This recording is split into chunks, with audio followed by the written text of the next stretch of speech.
Assalomu alaykum, yaxshimisizlar? Mana konteyner do'miklarimizda yasalish jarayonida va yasalganlaridan bitta obzor qilib beramiz. Ishxonada nima ishlar bo'lyapti va qanaqa do'miklarimiz tayyor bo'lganlari bor. Mana bu konteynerimiz uzunligi 6 metr, balandligi 260, eniga 245 standart razmerdagi konteyner bo'ladi. Toshkent viloyatiga yasab berganmiz buni, Bo'stonliq tumani. Konteyner bitgan, yomg'ir yog'ib, joylari qurimagan loy bo'lganligi sababli bitta turibdi. Xudo xolasa bir kunda chiqarib yuboramiz. Ichkarilarini mana ko'rishingiz mumkin. Polga gilamlar yozilgan. Ikkala tarafga qorovulxonaga qilinganligi uchun ikkala tarafga ham deraza qo'yilgan. Derazalarda oyndagi 2 qavatli, dorilangan, terlamaydigan oyndagi bo'ladi. Ikkalasi ham.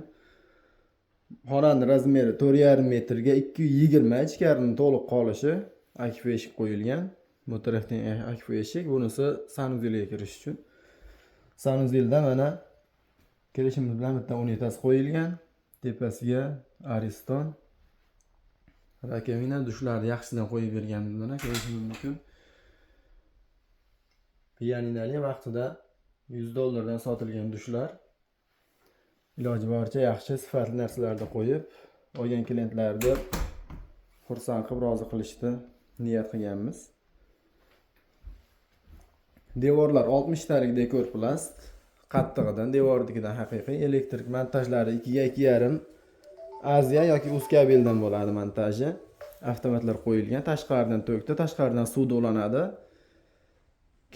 Kanalizatsiyasini olib qo'yiladi, bo'ldi.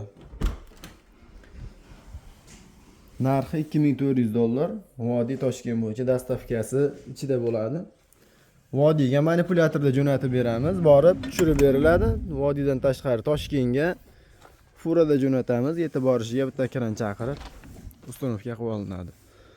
Hop, endi buni utublet qilinishi nimalardan qanaqa qilinadi? Mana kinaf minivatasi bo'ladi. Buni kinaf deydi ko'pchilik, minivata. Hop, utublet qilinishlari yana birontasini mana bundan olib beramiz. Utublet qilinishi qanaqa qilinadi? Do'konga yasalib turgan variantimiz bu.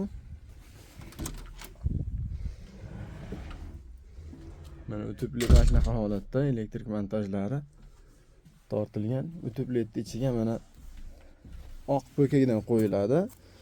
Hop, keyin minivata solinadi shunaqa.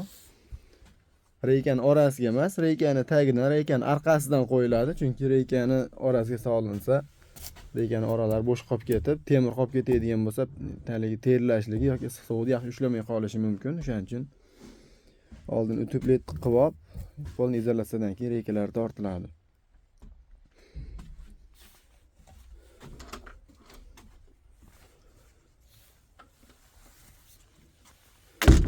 Eshiklar yaxshisidan qo'yilgan bo'lgan, zakasnoy eshik. Bunisi ham zakas eshik yasalgan. Mana bizga murojaat qilish uchun domiklar uz deb Instagram, TikTok, Telegram, YouTube hamma tarmoqlarda bor. Nomerlarimiz shu.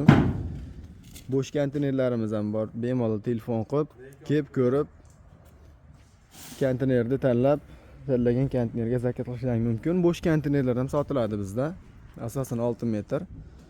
290 ligi juda ham kam. Mana bu yerda bitta 290 lik bor. Yasalyapti. Nari tarafda bitta 290 lik konteynerimiz bor. U ham yasalish jarayonida. Ularni keyingi videolarda xudo xolasa qo'yib boramiz. Bizni kuzatib, videomiz manfaatli bo'lgan bo'lsa, bitta like bosib ketasizlar. Sog' salomat bo'lasizlar.